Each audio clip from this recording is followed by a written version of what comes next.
El conflicto árabe-israelí se presenta en los medios cual disputa territorial. Un argumento común afirma que en el territorio del presente Estado de Israel residía un milenario pueblo árabe palestino que fue desalojado por la fuerza por los judíos sionistas. Para evaluar estas afirmaciones debemos examinar los hechos históricos. Eso haremos aquí. HIR y Faces presentan una serie basada en el libro El colapso de Occidente, el siguiente holocausto y sus consecuencias.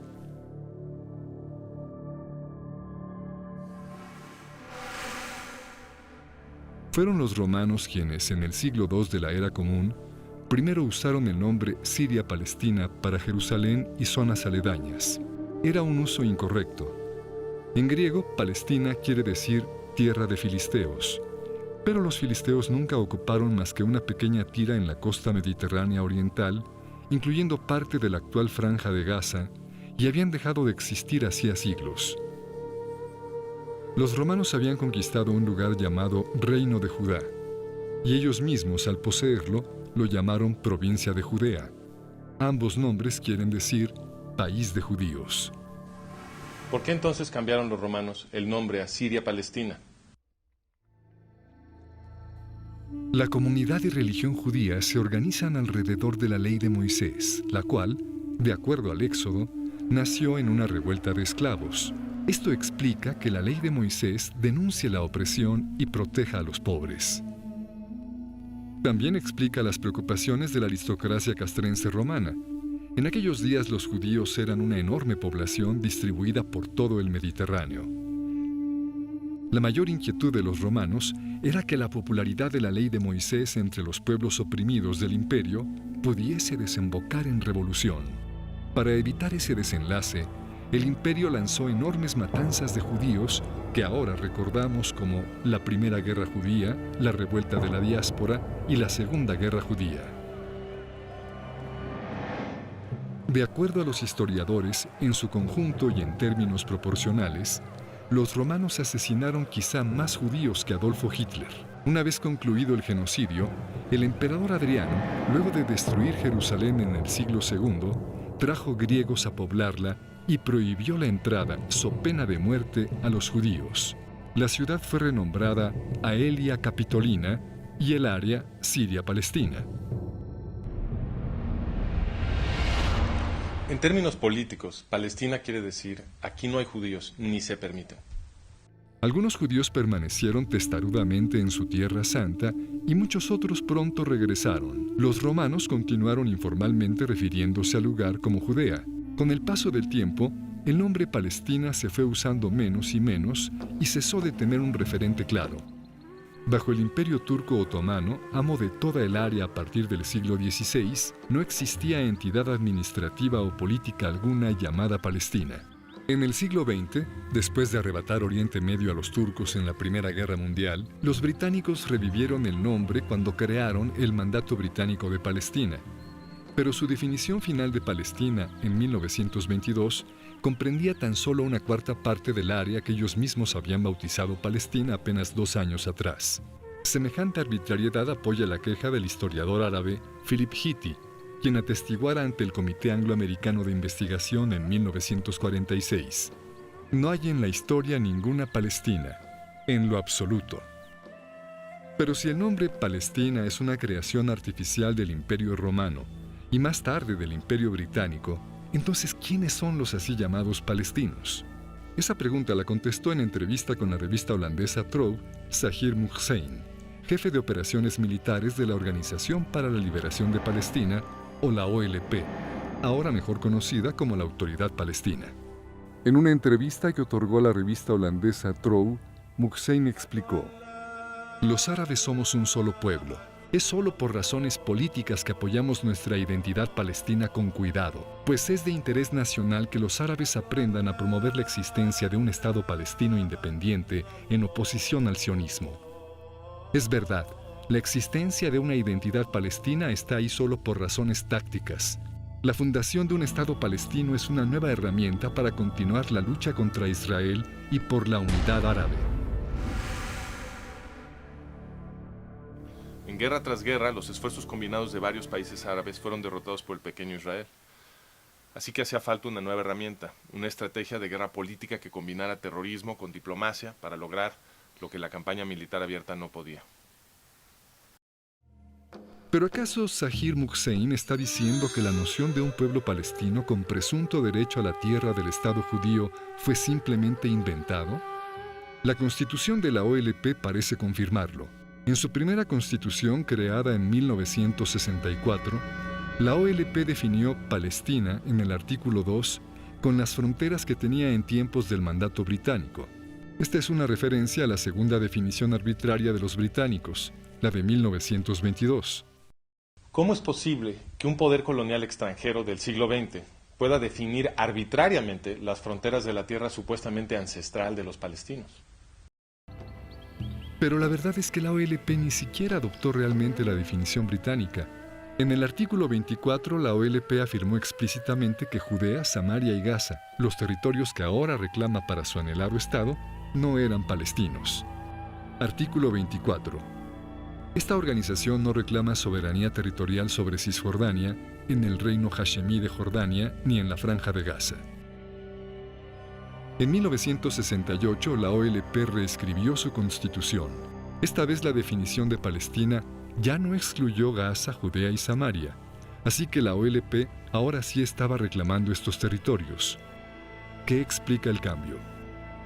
En 1964, cuando la OLP escribió su primera constitución, Egipto estaba ocupando ilegalmente el territorio de Gaza y Jordania estaba ocupando ilegalmente Judea y Samaria. Pero entonces los árabes provocaron la guerra de 1967 o la Guerra de los 6 días, en la cual los israelíes capturaron los territorios de Gaza, Judea y Samaria, entre otros. Fue después de esto que la OLP reescribió su constitución en 1968 para incluir Gaza, Judea y Samaria en su definición de Palestina. Las fronteras de Palestina luego son flexibles y se redibujan para rodear con precisión nada más el territorio que Israel controla.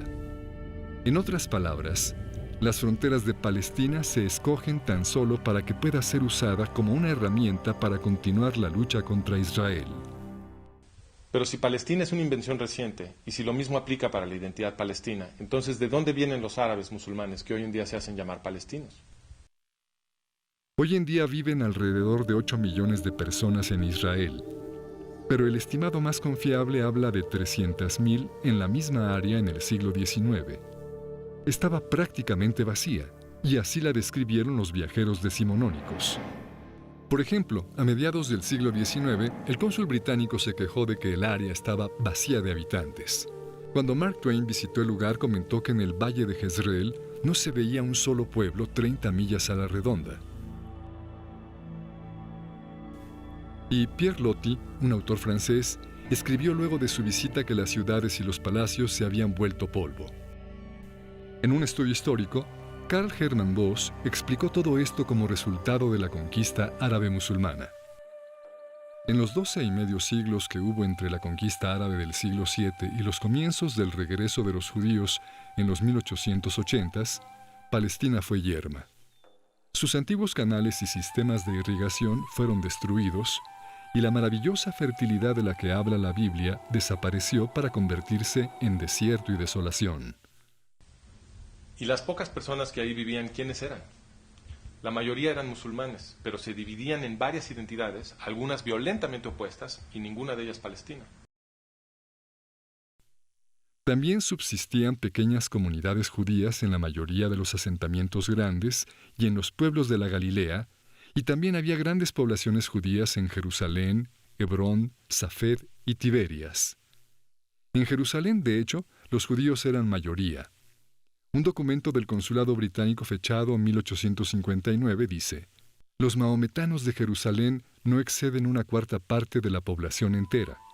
En 1878, 2 años antes de que empezaran las migraciones sionistas, el sultán otomano lanzó una política de reasentamiento para atraer musulmanes, en su mayoría circasianos y argelinos. El historiador Arnold Blumberg explica: «Después de 1880, los empujes del naciente nacionalismo judío, del patrocinio turco de la colonización de musulmanes foráneos y de la inmigración espontánea de árabes atraídos por la nueva prosperidad de Palestina, cambiaron el carácter demográfico de estas tierras. En 1878, enormes olas de inmigración musulmana comenzaron a llegar a lo que había sido en esencia un terreno baldío. Es obvio que la mayoría de quienes ahora se llaman palestinos no tienen raíces milenarias en aquel lugar. Esto lo confirma el comportamiento de la ONU, pues ha definido al refugiado palestino como cualquier no judío que hubiese partido durante la guerra de 1948 y cuya familia hubiese residido en el área tan solo 2 años. Sin esta definición, la población de así llamados refugiados palestinos se reduce casi a nada. Ahora bien, casi todo mundo reconoce que los judíos sionistas se asentaron sobre todo en tierra yerma que nadie usaba. El propio rey Abdullah, quien participaría en el esfuerzo por destruir el incipiente Estado judío en 1948, escribió en 1946: «Me asombré de ver los asentamientos judíos. Habían colonizado las dunas de arena, tomado agua de ellas y las habían transformado en un paraíso». El rescate judío de la tierra produjo un resplandor económico que atrajo a muchos árabes de países vecinos buscando una mejor vida. Y estos engordaron las filas de quienes más tarde se harían llamar palestinos. Muchos creen, sin embargo, que los judíos sionistas robaron las tierras sobre las cuales se asentaron. ¿Fue así? Esa pregunta la contestó Haj Amin al-Husseini, padre del movimiento palestino. En 1936, Husseini, muftí de Jerusalén, lanzó su cuarta oleada terrorista contra los judíos del mandato británico de Palestina. La llamó la Revuelta Árabe. Esta violencia duró hasta 1939. En 1937, el gobierno británico envió un equipo a investigar, encabezado por Lord Peel.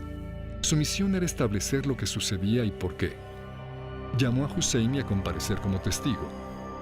Sir Lori Hammond preguntó a Husseini si el problema era que los judíos habían tomado tierras árabes por la fuerza. Husseini contestó: «En la mayoría de los casos las tierras fueron adquiridas. Lo que pregunto es si fueron adquiridas por la fuerza, con compulsión, como si hubiesen sido adquiridas para uso público. No, no fue así. No fueron adquiridas por la fuerza. No. Pero entonces estas tierras que ascienden a los 700,000 dúnams, ¿de hecho fueron vendidas? Sí, fueron vendidas. Pero el país fue puesto en condiciones para facilitar aquellas adquisiciones. No estoy seguro de estarle entendiendo. Fueron vendidas. ¿Quién las vendió? Los terratenientes. ¿Árabes? En su mayoría eran árabes. ¿Hubo alguna compulsión para que vendieran? Y si así fue, ¿de quién? Como en otros países, hay gente que se ve forzada por las circunstancias, las fuerzas económicas, a vender su tierra.